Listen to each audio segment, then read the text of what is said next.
여기 온몸에 흉터가 가득한 젊은 무사가 있습니다. 그의 이름은 상겸이라 하였는데 철이 들 때부터 무기를 들기 시작해서 전장에서 잔뼈가 굵은 인물이었죠.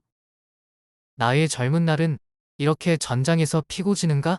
이제는 너무 피곤하구나. 좀 쉬었다 가는 것도 나쁘지는 않겠지.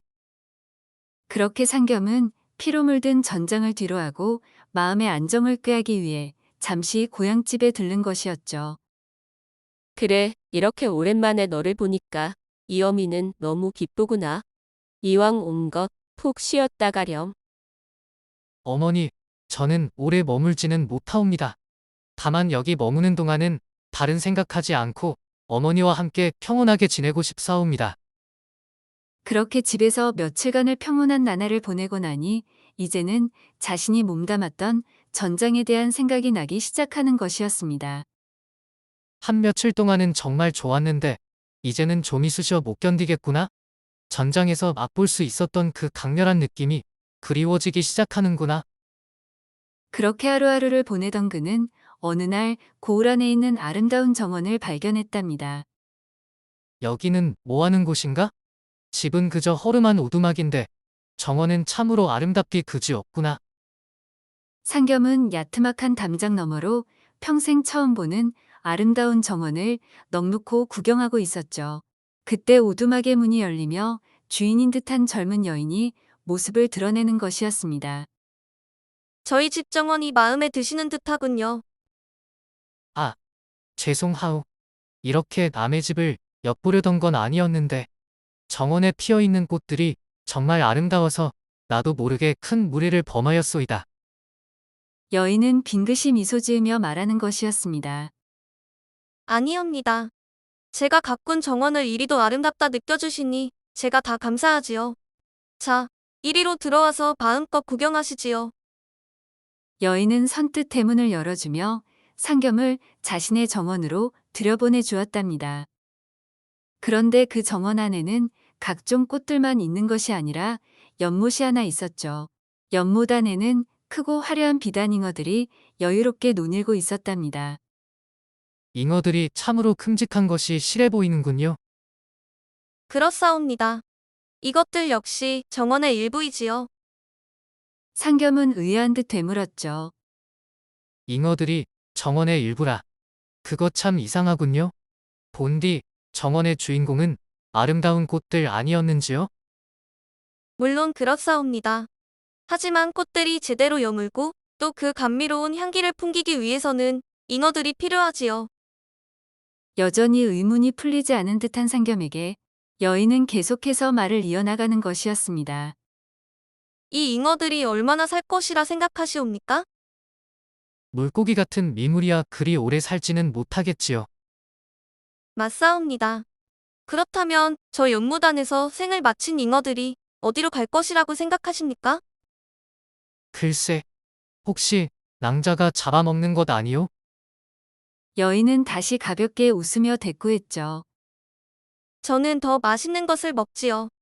사실 저 잉어들은 생을 마친 뒤에 정원에 있는 꽃의 일부가 된답니다. 정원에 있는 흙 속에 묻어주시나 보군. 바로 그렇사옵니다. 죽어서 정원에 묻히게 된 잉어는 정원 안에 가득한 꽃들의 뿌리가 흡수하여 그것들로 하여금 꽃으로서의 아름다움을 지니게 하는 자양분이 되는 것이지요. 그 과정에서 연못 속에 있는 잉어는 말 그대로 꽃과 하나가 되는 것이옵니다. 지금 나으리께서 보고 계시는 아름다운 꽃들, 한 송이 한 송이마다에 잉어의 혼이 스며들어 있는 것이지요. 그때 상겸의 머릿속에 문득 한 가지 생각이 떠올랐죠. 잉어의 죽음과 꽃들의 아름다움이 이렇게 연결되는 것이로구나. 인간의 죽음과 삶 역시 이렇게 연결되는 것이던가? 나는 여태껏 평온한 일상 속에서의 죽음의 의미에 대해 미처 생각하지 못했었다. 전장에서 볼 수 있는 죽음만이 영웅적인 죽음이고 의미가 있는 죽음이라 생각했었지. 어쩌면 내가 끊임없이 전장을 동경하고 그리는 것도 그러한 영웅적인 죽음을 탐하기 때문일 것이다. 하지만 정원과 같은 평온하고 일상적인 곳에서도 죽음은 존재하고 또 그 죽음은 다른 존재를 위해서 의미가 있는 것이로구나. 내가 지금까지 별다른 의미가 없는 것으로 여겼던 평범한 사람들의 평범한 삶도 각자 큰 의미를 지니고 있는 것이 아닐까? 그렇다면 전장으로 나아가 큰 공을 세우는 것도 중요하지만 고향집에서 어머니를 모시며 범부로서 살아가는 삶 역시 의미가 있는 것 아닐까? 생각에 생각을 이어가던 상겸은 어느덧 지금껏 누려보지 못한 평온함을 느끼게 되었죠. 전장 속에서 칼과 창을 휘두르는 삶이야말로 그 의미가 있다고 생각해왔던 그에게는 뜻밖의 경험이었답니다. 고맙소. 낭자 덕분에 내가 또 다른 세상을 느끼게 된 것 같소. 별 말씀을. 앞으로도 종종 저희 정원으로 놀러 오시어요. 더 아름다운 꽃들이 많이 있답니다. 그 뒤로 상겸은 시간이 날 때마다 여인의 정원에 들렀고 그때마다 삶의 의미에 대해 더 많은 깨달음을 얻을 수 있었답니다. 어머니, 저는 이제 더 이상 전장으로 나가지 않을 것이옵니다. 그것이 참말이더냐? 그래, 너도 이제 고향집에서 자리를 잡고 장가도 들고 그렇게 살도록 하여라. 알겠사옵니다. 예전에는 사내대장부로 태어나 반드시 전장에서 공을 세워야만 의미가 있는 삶이라 생각했지만 이제는 그렇지 않사옵니다. 그렇게 상겸은 자신의 고향에서 자리를 잡고 살게 되었죠.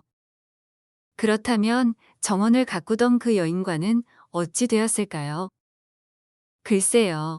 아마도 두 사람의 연이 길게 이어져 있었다면 부부로 맺어졌을 테고 뭐 꼭 그렇지 않더라도 좋은 인연으로 남게 되었겠지요.